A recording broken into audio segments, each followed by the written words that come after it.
सगळ्यात आधी मला सर्वांना वाकून नमस्कार करायचे, त्याचा सर्वांनी स्वीकार करावा.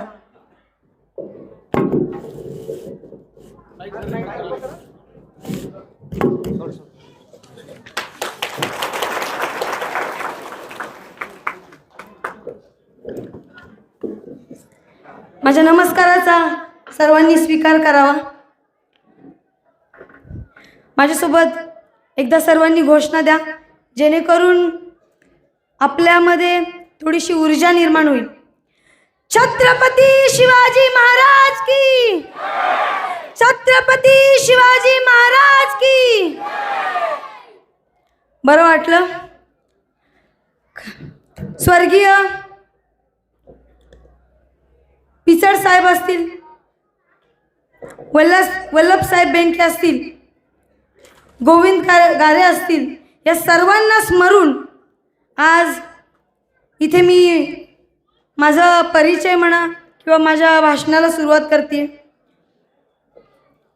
येथे उपस्थित सन्माननीय व्यासपीठ असेल, माझ्या महिला बंधू भगिनी, सर्व ज्येष्ठ श्रेष्ठ आणि माझे पत्रकार बंधू, खरंच तुम्ही या इथे विजयाचा निर्धार मिळावा यासाठी फक्त लांडे कुटुंबाला, दांगट कुटुंबाला आणि केदारी कुटुंबाला पाठिंबा देण्यासाठी तुम्ही इथे उपस्थित राहिलात. खरंच तुमचं मनापासून आभार व्यक्त करतो. आज आम्ही तिघी किंवा मी इथे एक उमेदवार म्हणून आलेली नाहीये. आज मी तुमची बहीण असेल, तुमची लेक असेल, तुमची माई असेल, हे आज इथे. खरं तर इथे येताना मला इतकं भावुक झालं होतं. ही गर्दी माणूस पैसा सुद्धा कमावून मिळवू शकत नाही, जी मला माझ्या नशिबाने आज इथे मिळाली आहे. माझ्या महिला भगिनी असतील, अतिशय जीवाला जीव देणारी माणसं मी माझ्या आयुष्यात कमवली. खरं तर आज हे निमित्त मिळतंय. जनसेवा ही ईश्वर सेवेपेक्षा कमी नाही आणि हे निमित्त मला मिळते तुमची सेवा करण्याचं. संधी मिळो किंवा न मिळो, हे लांडे कुटुंब नेहमीच तुमच्या सेवेमध्ये तत्पर असतं. पण तुमचा पाठिंबा बघून खरंच मला आता ऊर्जा यायला लागली की कधी निवडणूक होते आणि कधी मी कामाला लागते जोमाने.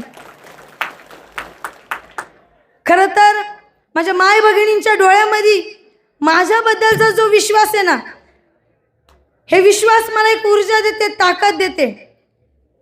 ही पैशाने जमवलेली गर्दी नाहीये, ही वर्षानुवर्षी जपलेली नाती आहेत, ही विश्वासाची नाती आहेत.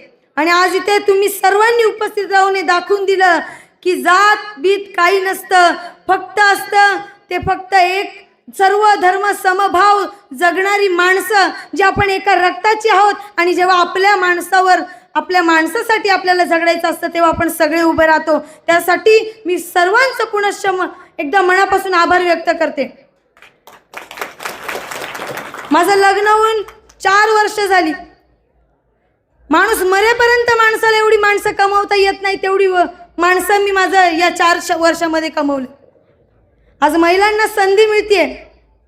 माझ्या महिलांना मी सांगेल की एक बाई घर किती टापटीप ठेवू शकते, बरोबर आहे की नाही? एक महिला घर चांगलं सांभाळू शकते, कुटुंब व्यवस्थित करू शकते.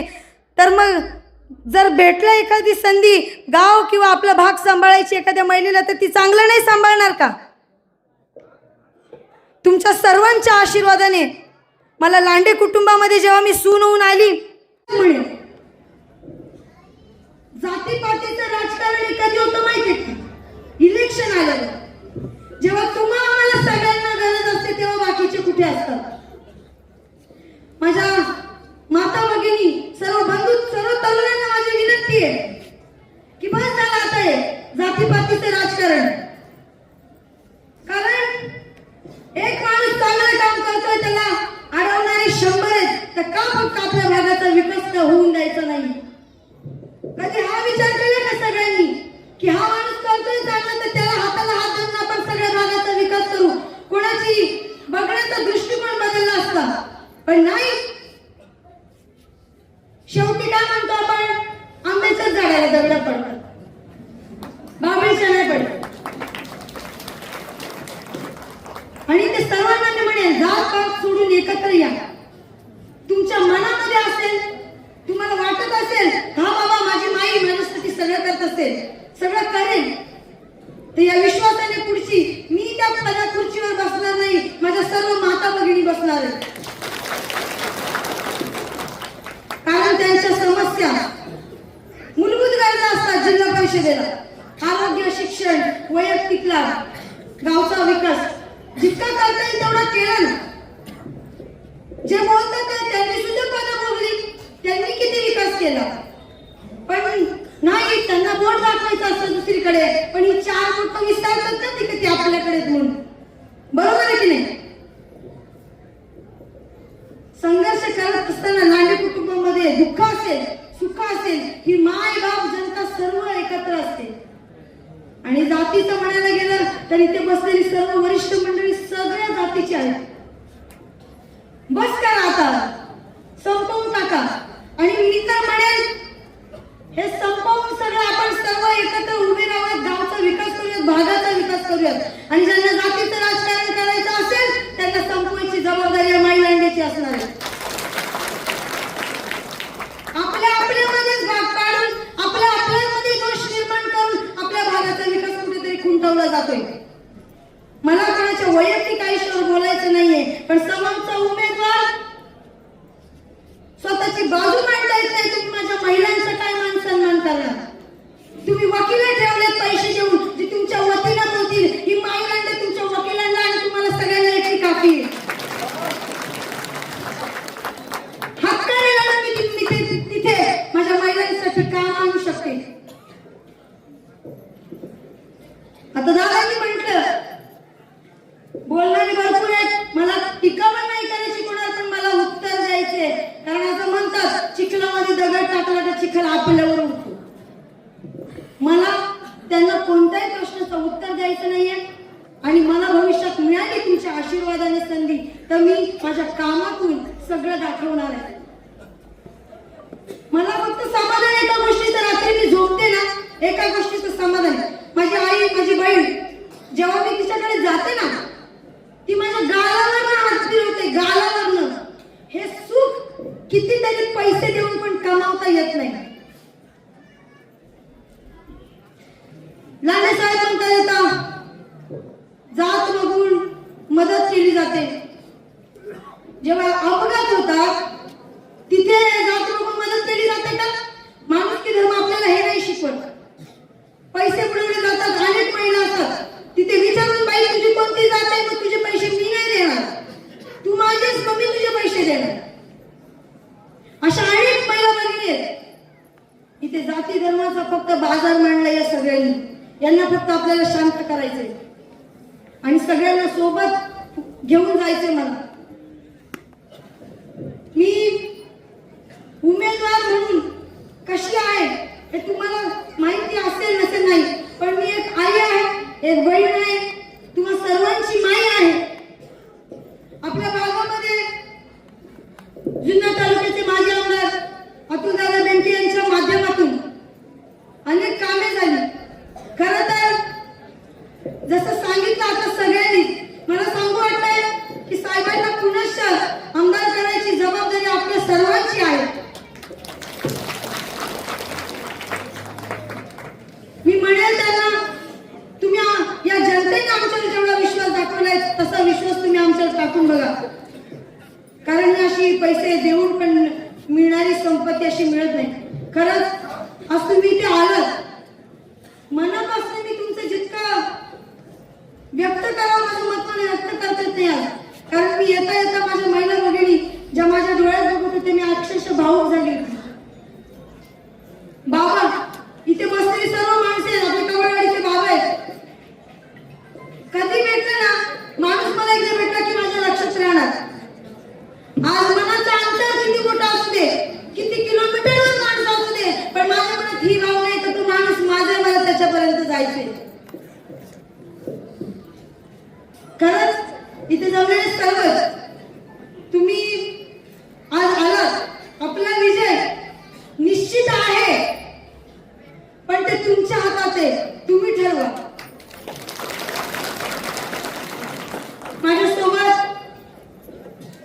अश्विनीताई केदारे आहेत, कमलताई दांगट आहेत. खरंच महिलांनी मान सन्मान दिला गेला पाहिजे. आणि आपल्या महिलांनी एकजूट दाखवा, ताकद निर्माण करा. तुम्ही आपल्याला म्हणाल ना की आम्ही बघू काय करायचं ते, आमची माई वरची बसलेली आहे. पण तुम्ही जो मान किती दिलाय, बसायचं आम्हाला देणार, अजूनही देतात. त्याच्या आम्ही कायम आयुष्यभर ऋणी आहोत. आम्ही किती केलं ना तरी त्याचे ऋण फिटणार नाही. लांडे साहेब, लांडे कुटुंब हे प्रत्येकाच्या सुखादुःखात नेहमी असतं. बोलणारे किती काही बोलतील, पण माझी सर्वांना विनंती आहे, आपल्यासाठी, आपल्या विकासासाठी सर्वांनी एकत्र या आणि योग्य तो उमेदवार निवडून द्या. मी एवढंच म्हणेल की जेव्हा कोरोना होता, आपण सगळे घरात होतो. त्या विधात्याने आपल्याला सगळ्यांना बंद केलं होतं. पण हा विधाता घरात बसला नाही. जेव्हा स्वतःचा सख्खा पोर जेव्हा घ्यायला आपल्या बापाला दवाखान्यात न्यायला घाबरत होता, तेव्हा ह्या व्यक्तिमत्वाने आपल्या अंग खांद्यावर कोरोनाचा पेशंट नेऊन दवाखान्यामध्ये ऍडमिट केला. का अशी माणसं नको बरं आपल्या समाजात? का माणसं नको अशी? बरं, लांडे साहेबांना टीका करणारे तेच जे त्यांच्या बोटाला धरून धरून धरून धरून पुढे आले. बरं, असं म्हणतात ना, हे लहानाचं मोठं केलं तुला, तू माझ्यावरच उलटलं. पण साहेबांचं साध्या मनाचं माणूस आहे. कधी भेटले ना बोलतील बरेच का काय, त्यांच्या मनात काही राहत नाही. पण जे मनात, आपल्या मनामध्ये काय विचार ठेवून जे खायचे दात वेगळे, दाखवायचे दात वेगळे असतात ज्यांचे, ते लोक अशी वागतात. कधी आपल्या भागाचा विचार करत भांडणं तळणं सोडून, आम्ही तरी या विचारत आहे, मी सुशिक्षित आहे, माझा विचार आहे, जात पात राजकारण मला नको, मला समाजसेवा करायची संधी मिळाली, आयुष्यभर सत्ता असताना पण नसताना पण समाजसेवा करायची ताकद ठेवतो हे लांडे कुटुंब. असो, वेळ भरपूर झालेला आहे. मी पुन्हा एकदा तुम्हा सर्वांची मनापासून, म्हणजे मला कळतच नाही की मी आभार व्यक्त करू की मी धन्यवाद देऊ, मी उपकार मानून व्यक्त करू. कारण तुम्ही जो प्रेम इथे घेऊन आलात माझ्यासाठी, लांडे कुटुंबासाठी, आम्हा सर्वांसाठी, फक्त माझ्या सोबत राहा. तुम्ही जो विश्वास आज दाखवलाय तोच विश्वास या पुढे दाखवा, एवढंच मी बोलते. आणि माझे